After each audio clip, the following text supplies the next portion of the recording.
I'm Eric Randolph, the Chief Operating Officer and Interim Chief Executive Officer for Ag Express Electronics, based in Des Moines, Iowa, but we're here in the Sulphur Springs, Indiana facility, celebrating a grand opening of our new 25,000 square foot facility that's just up the road from our previous facility that we occupied for the first 33 years of business.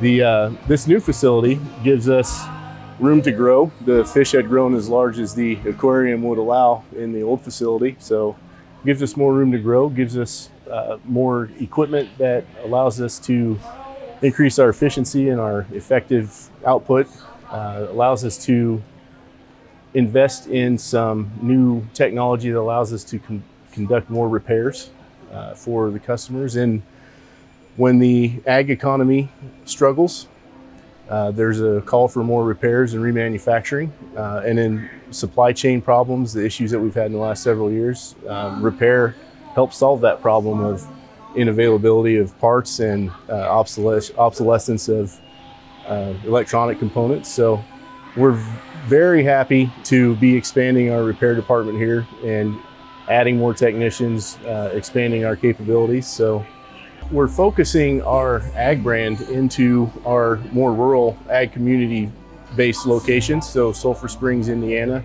and Grand Island, Nebraska. We have, as we see at our open house today, there's a lot of local customers that come in, a lot of customers from miles away that are used to they have a relationship with our employees. They can come in, they've established good rapport with the local community.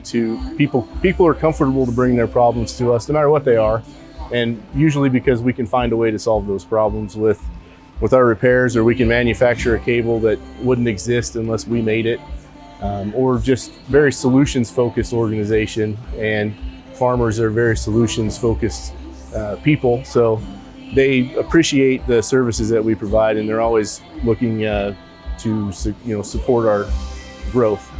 This facility is where the majority of our wire harnessing and box builds and manufacturing for the ag industry is done in this facility. We do carry over some of the scheduling into our other facilities, but the majority of our planter harnesses, custom adapters, our GPS, precision cabling, things like that, they're designed and made here in this facility. And our electronics repair facility here specializes in a lot of different brands that may not be manufactured or repaired at our other facilities. So there's some specialization in all of our facilities, but there's also all the facilities perform the same repairs across the board. So there are some good relationships with the local implement dealers around this area. They're very collaborative in giving us, whatever information we need to help them be successful. We like to consider ourselves as a farmer's friend and implement dealer and precision dealer support. So if we have products that we sell, but generally they're products that are complementary to product lines that exist out in the industry. So we encourage dealers to reach out. Maybe you don't need a complete system, maybe you need a component that completes that system, or you need a custom harness. They can call. We don't have any minimum order requirements. We'll build one, we'll build 10,000. And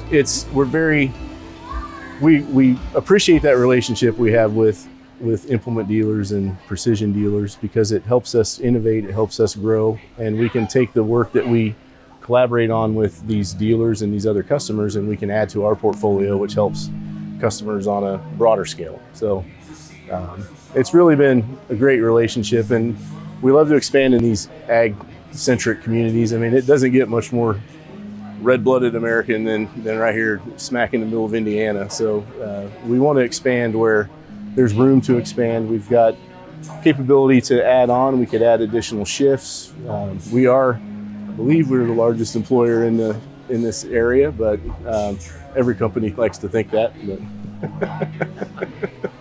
As we get into the future, equipment companies have a challenge of they need to support equipment for 25 to 30 years to keep the iron running. And the challenge that every company will face is that the life cycle of electronics is generally between 5 to 7 years, maybe 10 years. So what we do here is going to be vital in the future for the ag industry and other industries that have electronics. Electronics don't change just because of the box they're in.